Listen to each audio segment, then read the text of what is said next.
Čaute, ja som plný emócií, pretože bol som sa vozíť na motorke a bol ešte v podstate marec.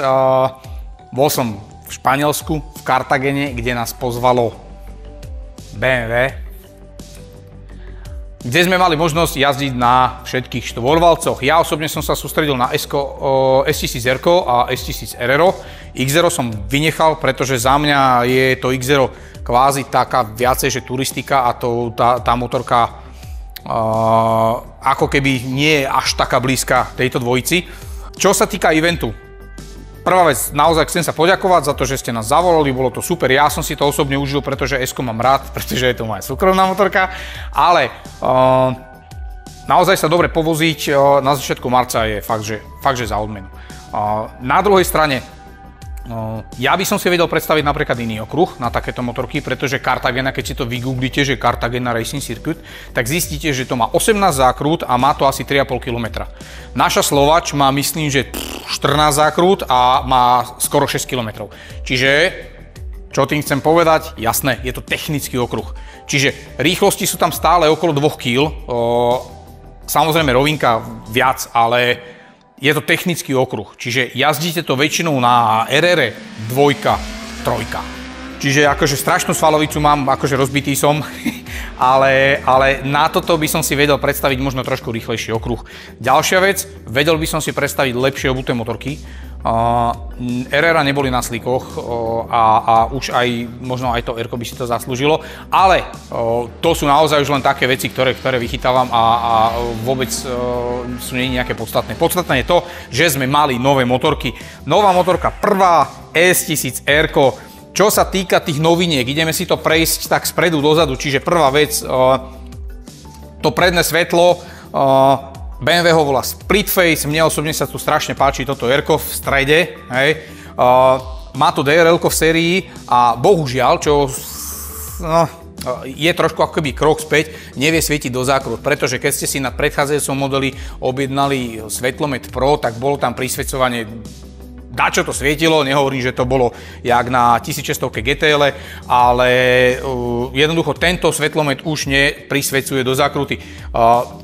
Priznám sa, nepozeral som si nejaké dáta, že tvar svetelného kužela, aký je, keďže sú tam tie šošovky už dve a ten predchádzajúci model má len jednu, je možné, že to svieti širšie, čiže tá svetelnosť toho nového svetlometu kľudne môže byť lepšia ako toho starého a nemal som zatiaľ možnosť sa na tom voziť v noci, takže k tomuto sa nejak extra vyjadrovať nejdem, že či je to dobré alebo zlé. V každom prípade motorku by som mal mať na celú sezónu, čiže určite to vyťahnem aj v noci, tak určite sa s vami podelím minimálne na našich sockách. A ak nás nesledujete na Instagrame, my sme Motofan.sk, takisto na YouTube Motofan Vlog. Sú to všetko tie elektronické médiá nášho magazínu Sveta motocyklov. Čiže prvá novinka je nový svetlomet. Ďalšia novinka, ten displej je taký, aký bol, čiže je to 6,5 palcové TFT, ale keď zmačknem toto tlačidlo Mode, automaticky sa mi tam zobrazí aj Dynamic Pro, pretože teraz už je v sérii. Doteraz ste si zaň museli priplácať, čiže teraz mám Dynamic Pro v sérii, to znamená, mám tu inteligentnejšiu elektroniku, ktorá vie brzdiť do zákrut, trakčná bere náklony, má tam wheelie control, stopy control, skrátka všetko toto si viem nastavovať a mám to ešte raz, mám to v sérii, čiže nemusím za to priplácať. To je za mňa úplne super vec. Ďalšia novinka je zase tu dole. Máme nový motor, ktorý je jemne upravený a namiesto 165 konských síl má teraz rovno 125 kW, čiže 170 koní a 114 Nm. Je tu aj nový hrniec pod tou motorkou, ktorý by som ja asi najradšej vyhodil odtiaľ, ale bohužiaľ musíme to tam mať a táto motorka už spĺňa Euro 5 špecifikáciu. Pod sedlom máme na novo USB-C a zmenil sa aj sekundárny prevod, čiže vpredu je 17 zubové kolečko a vzadu bolo 46, teraz je 47 zubové kolečko. Konštruktori si povedali, že je dobrá vec predĺžiť reťaz o 2 články, to znamená, reťaz je kúsok dlhšia a napriek tomu, že máme o jeden zub na rozete naviac, jemne sa nám posunulo zadné koleso, čiže máme trošilinku väčší rozvor, myslím, že je tam nejakých ak si to dobre pamätám, 8-9 mm, určite Google povie presne detailne, čiže motorka má trošičku väčší rozvor. Čo sa týka úprav, tie končia celkom vydareným držiakom ešpezetky, ten bol kedysi taký dlhší, tá značka bola jednoducho vzadu, teraz to je viacej, tá motorka je opticky taká ako keby kratšia a keď sa na to naozaj takto z boku pozriete, tak akože vyzerá za mňa o mnoho tak akože streetovejšie, tak akože krajšie. Môžete si na S-ko objednať aj tie bar and mirror, ktoré malo M-ko. Tie sú za mňa úplne krásne, čiže toto by som dal preč a dal som tam tie zrkadla na konci riadidiel a tá motorka fakt, že dizajnovo vyzerá super. Plynová rukoveď, tu je veľká zmena. Od úplného zavretia plynu po úplné otvorenie bolo 72 stupňov. Teraz je ich 58. 14 stupňov rozdiel, čiže ten plyn, zoberte si, keď si to chytím a vytočím to, teraz je koniec. Zoberte si. To je strašne málo. Toto sa mi páči, pretože keď tam potrebujem nasoliť plnku, tak jednoducho nepotrebujem ísť až tak dole lakťom. OK, áno, väčšinou sa prikrčím a ide mi aj tá lakeť dole a skrátka spravím to, ale mne sa toto páči. A ten plyn je fakt, že je krátky. Ak budete možnosť, normálne sa na tom povozte. Mimochodom, teraz sa nachádzame vo veľmi pekných priestoroch BMW Motorrad, MD Bavaria Žilina, ktoré nám poskytli natáčanie, za čo im naozaj veľmi pekne ďakujeme. A tie testovačky sú tu, čiže preto ma to napadlo, že ak budete mať možnosť, tá možnosť samozrejme je, na dealerstvách tie motorky sú a dokonca v Žiline tu majú aj M-ko. Čiže na tom sa môžete ísť povoziť a skúste si ten krátky plyn. Mne osobne sa to naozaj fakt, že veľmi, veľmi páčilo. Čo sa týka dizajnu, máme aj nové farby, čiže S-ko môžete mať klasický triple black, celá čierna, sú ľudia, ktorí to fakt majú radi, čiže za mňa povinnosť.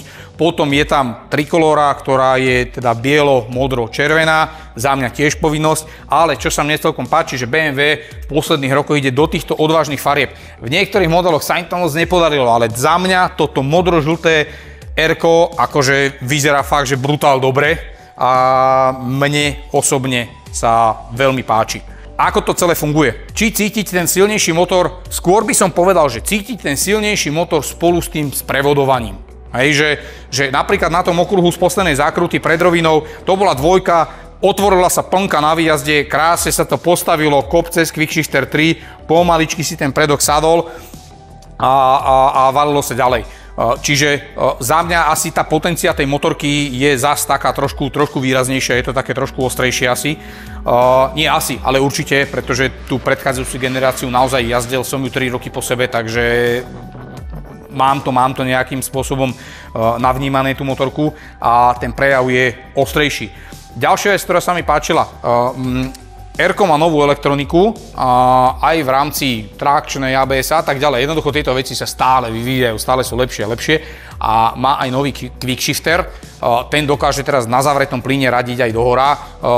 Či to treba, alebo to netreba, to si zvažte vy, ale jednoducho už toto dokáže.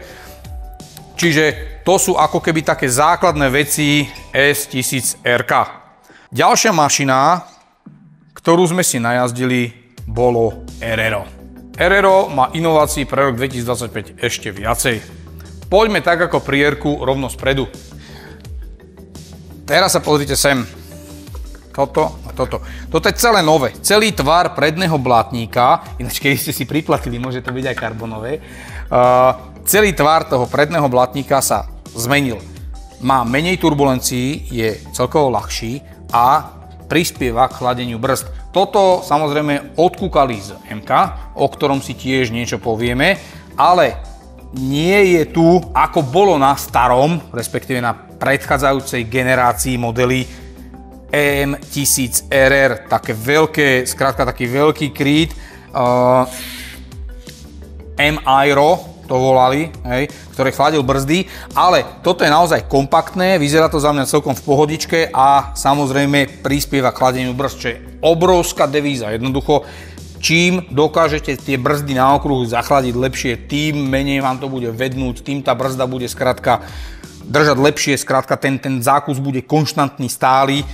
Toto je veľmi dobrá vec, hej, za to, že to dali do série na RRO. Nová vec je rovno aj za tým. sú tu nové krídielka. Samozrejme, krídielka musíme mať, lebo skrátka všetci chcú, všetci sa páči, každému sa páčia. Už krídielka majú pomaly aj 125-kové skútre, ale pri takýchto motorkách tie krídielka na niečo naozaj sú. Tieto sú teraz na S-ku integrované do kapotáže a vytvárajú ešte väčší prítlak. To znamená, pri 300 toto tlačí predok k zemi 20 kg. Viac ako 20 kg. Kedy idete 300? No v podstate v každom kole minimálne raz, ak ste na Slovači.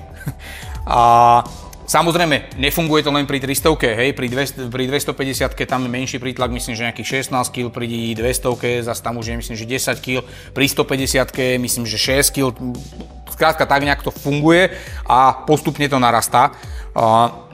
Čiže majú nový tvar a sú integrované do kapotáže. Čo sa mne páči? Poďte sa pozrieť sem. Vidíte toto? Toto sú tie nádherné kvázi žraločie žiabre, ktoré malo Erero, keď prišlo v 2009 a akože spravilo dosť takú veľkú revolúciu v športových motorkách, lebo dovtedy BMW športovú motorku ako takú nikdy v podstate nemalo. Hej. Áno, boli tam také športovo-turistické stroje, alebo kedy sa volali super športy, ale jednoducho malo to 250 kg, síce koní za 3 fúriky, ale nebola to naozaj plnohodnotná športová motorka. S Ererom BMW vyrobilo prvú športovú plnohodnotnú motorku a práve tieto žiabre žraločie malo prvé Erero. A keďže je to inovácia, zase tí dizajnéri odkázali na to, čo sa stalo pred viac ako 14, 15, 16 už rokmi, hej, keď spravili takto diero do sveta s týmto modelom. Ďalšia vec je, Erero má zase ten istý krátky plyn, okay, ako maloverko, čiže za mňa úplne super. Mne sa vyslovene táto inovácia páči, keď si poviete, že ježišmaria, no tak krátky plyn, rýchlopal, však to už mal aj Pionier. No jasné, že hej, mal. Áno, ale jednoducho za týmto je strašne veľa roboty, hej, aby sa to celé zladilo. Čo sa týka motora, ten má 210 konských síl, 113 Nm, čiže má 999 kubíkov, čiže presne preto, aby to spĺňalo aj to, že motorka môže jazdiť v superbajkoch, aj keď v superbajkoch jazdí vlastne M-ko, nie S-ko. Je tu zase skrátený držiak SPZ. Gro tých noviniek na RR je naozaj tá aerodynamika a krátky plyn. Čo sa týka jazdných režimov, zase máme tu jazdné režimy Pro a už sú v sérii. Hej, čiže toto BMWčku fakt, že dobre spravili, že to tam dali, čiže viem si naozaj to nastavovať do detailu. Tým pádom S1000 RR má jazdných režimov 7. Máte tam Rain, Road, Dynamic, Dynamic Pro a máte track 1, 2, 3. Hej, ak si to dobre pamätám. Čo sa týka toho RR-a, jazdecký, ono je to, na to, že to je superšport, je to fakt, že dobre, jednoducho ovládateľná motorka a sadnete si na RR a jak sa vraví, hociaký mu max spraví dobrý čas. Lebo tá motorka fakt, že funguje. Ja som sa v tej Cartagene na tomto dosť viacej narobil ako na tom Merku. Jednak z toho titulu, že celú zimu som poriadne nič nerobil a jednoducho tá kondícia moja bola na bode mrazu. Ale samozrejme, riadidlá dole kopcom, tá ergonomia je trošku iná na tých brzdách, jednoducho vydržíte lepšie na tej motorke, keď tie riadidlá sú rovno. To fakt, akože to bola posilovňa a fakt som sa na tom narobil, ale reálne akože časy boli lepšie ako na R-ku, aj keď na tom naháči ja som sa cítil asi lepšie. Čo sa týka toho RR, za mňa je to naozaj akože dobrý základ na to, keď si chcem kúpiť motorku, ktorá fakt má plnú elektroniku, čiže máte tu dokonca, hej, uhol, natočenie riadidiel, to je tu, pozrite sa, aha, snímač uhla, natočenie riadidiel, toto je ono práve.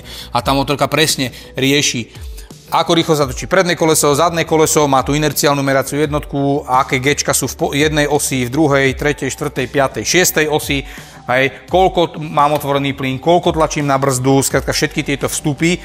Ďalej, ako mám natočený volant a na čo je to vlastne je. Má tzv. Brake Slide Control.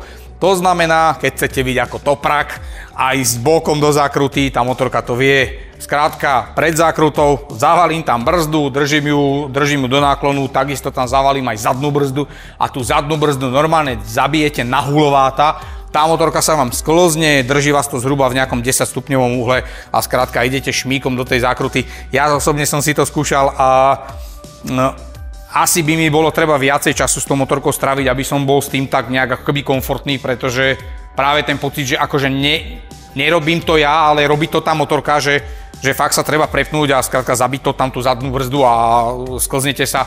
V prvých tých pokusoch, samozrejme, jak to už išlo, tak som to povoloval, tak tým pádom ten systém skrátka prestal fungovať, hej, lebo ja som mu ten tlak odtiaľ zobral a povedal si, aha, tak sa šmýkať asi nechceme, ale 2-3 krát sa mi to naozaj podarilo skrátka zabiť to tam, držať to a tá motorka sa vám pekne sklzne do zákruty. Ale hovorím, chce to naučiť sa fungovať s tou elektronikou. Samozrejme, ako náhle zase idete na výjazd, otvoríte tam ten plyn, slide control, čiže zase to vie trošku nechať klzať ten zadok na tom výjazde. Čiže preto sa to hovorí, že hociaký Mumax si sadne na RR a spraví dobrý čas, lebo jednoducho je to dobrá motorka. Čo si budeme rozprávať, skrátka, je to fakt, že stroj, ktorý funguje naozaj na jednotku. Čo dodať? Inovované štvorvalcové stroje od BMW sú naozaj vynikajúce a pre rok 2025 sú ešte lepšie. Majú kopec noviniek, nezabudnite si ich poskúšať na dealerstvách BMW, ktoré sú v Bratislave, v Košiciach, v Banskej Bystrici a tu, kde sme práve my, v MD Bavarii Žilina. Vidíme sa pri ďalších videách. Čaute.